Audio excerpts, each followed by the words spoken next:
Welcome to Shore Perspectives, a community feature of WESR Radio, highlighting the spirit of the shore from those who call it home.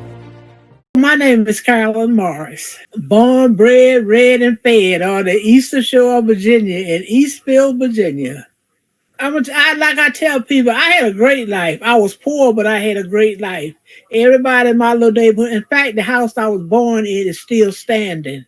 I pass it every time I go out that way. But anyway, everybody was friendly, was like a little, nice little town. And it still is, you know.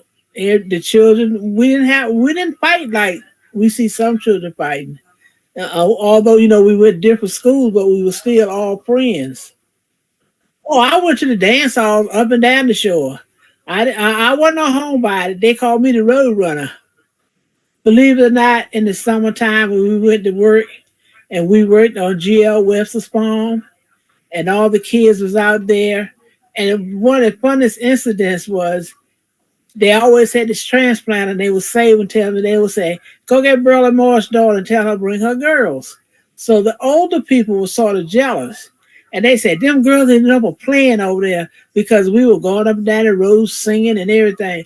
So one day we saw the boss walking down behind us. We didn't pay no mind. We kept right on singing and doing what we was doing. And when lunchtime came, he called them all together. He said, if I had 2 more transplanters like those, y'all wouldn't have a job. See, we were talking, we were playing, but we never missed a beat. No, it wasn't no easy work, but when you were having fun, you really didn't, pay attention to it. And most, like I say, we were school-age kids. Because I started working when I was 12 years old, and I worked on the farm up until I was 19. I went to college, and I didn't have enough money to go back the next year, so I left and went to D.C. to make some money. Then I came back home, and I went to college. Then in the summertime, then I went to New York and worked for the telephone company. When I was in D.C., I worked for the welfare department.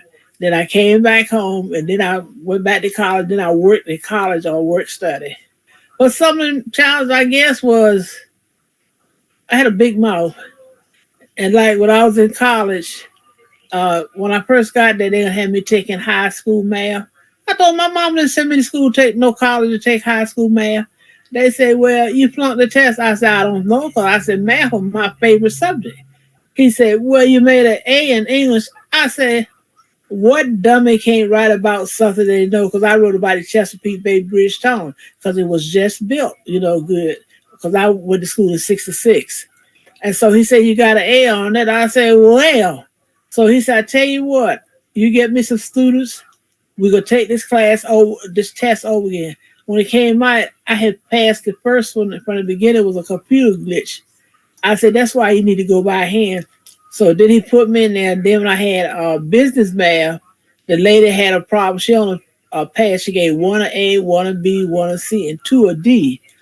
Well, the D's don't count because that was a major course. So I got a D. So when I took it the next year, I wouldn't take it under her. So I took it under Colonel May. And I was doing my work and all that. He was saying, what are you doing in this class? And I told him who I had. I said, Miss Braxton don't pass nobody. Well, he said, honey, you exempt. You don't have to come to class no more. You got your A. Hey, and like I said, if things didn't go right, I don't mind opening my mouth and speaking my piece. I did the same thing with English 110 composition. I didn't want that man because he flunked everybody. I sure enough did. I got another teacher. As they said, I'm bold. Sometimes they say I talk too much. I said, well, I got to get my point over. When that FHA program came through and everybody was getting houses, now I was really happy for that, And I would say they experienced, running water. I grew up with an outdoor toilet, but when I got that running water, we got our house, this one we living in now. I've been here since 1974. They came out with the FHC had those houses built, and we got one. And my mama said before she died, I'll not lose my house. And if y'all don't have nothing to eat, you eat the chicken. She made that a joke because she was working Howard Farms at the time. And one day she put dinner on the table and I started clucking like a chicken. She said, what's wrong with you? I said, we had chicken every day this week, but you could make it all different ways, That was good about it. But we never went hungry. We never went hungry. That's one thing. I moved back home uh, uh, uh, February the 18th in 1980. That's when I came back home, got a job because I couldn't get no jobs right there. So I finally got one. I came back home and I said, I can put birthdays on the radio. Then I said, there are a lot of people walking around here. Nobody don't even recognize that birthday. Don't even say happy birthday to them. And it makes me feel good because, like I said, I distributed over 200 daily breads a quarter to people.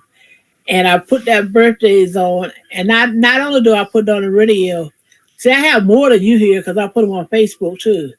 And those that are not here, they read ours on Facebook, plus the ones that are here. The ones here hear ours on the radio and the Facebook. And if I don't be on there, they'll say, Carolyn, what's wrong? Were you sick? I said, no, I didn't have one this morning. That's not you. And how I started my list, I know my family because they say I'm an elephant. I know everybody's birthday.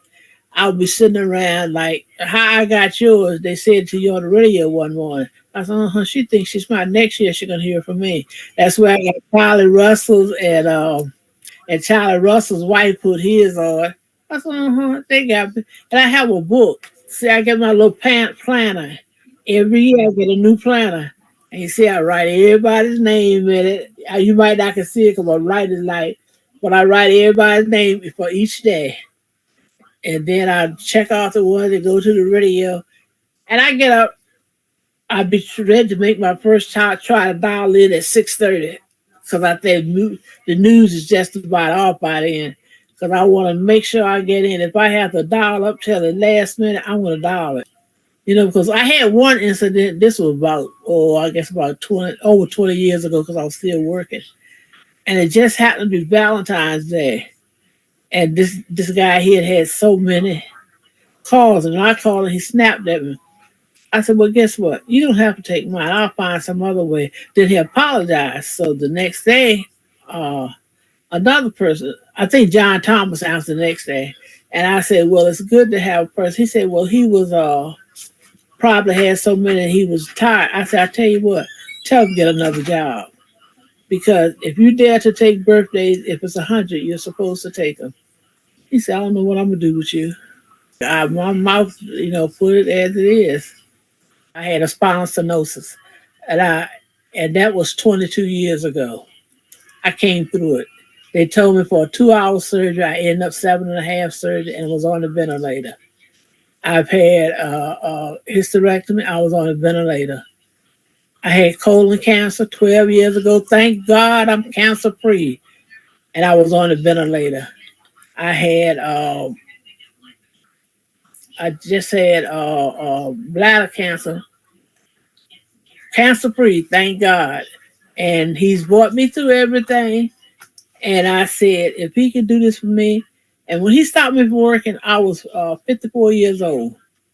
And during that time, I was working like I would get up in the morning, 2 o'clock, drive 43 miles to Maxville to Eastern Shore Seafood.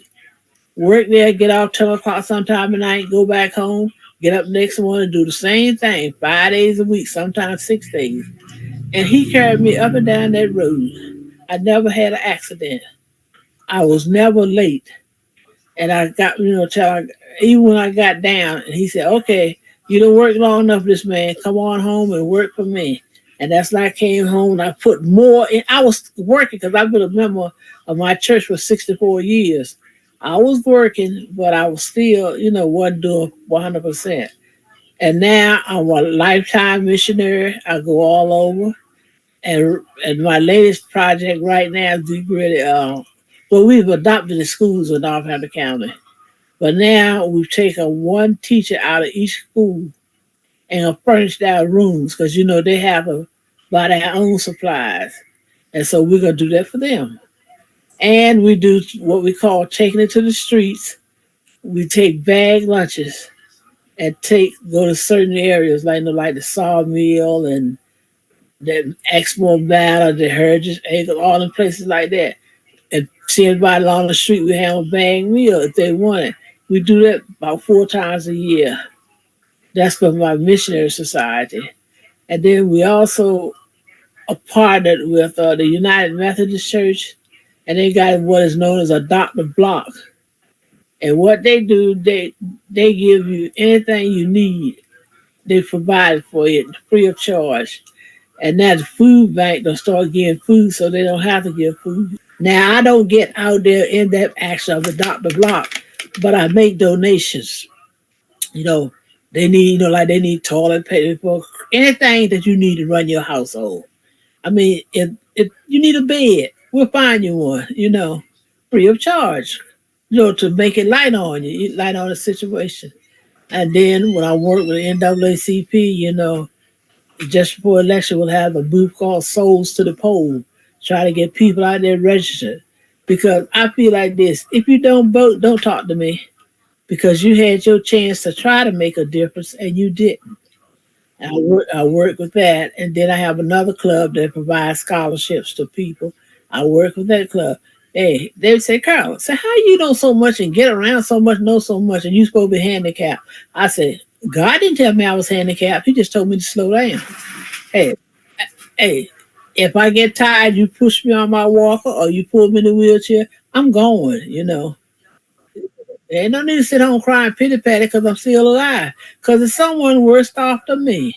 And just be kind and recognize that person as a person too. And if they got a frown on the face, say something nice, because you don't know what happened in their lives. You ain't got to get into business. Just tell them, say, God loves you and I love you too. Because at the end of my statements on Facebook, every time I put a post, I say, God loves you and so do I. I mean it when I say it.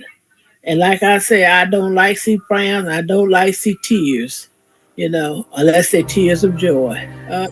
Yes, indeed. Because I love people, and I still do. And I love to treat people the way I want to be treated. And I make a friend everywhere I go.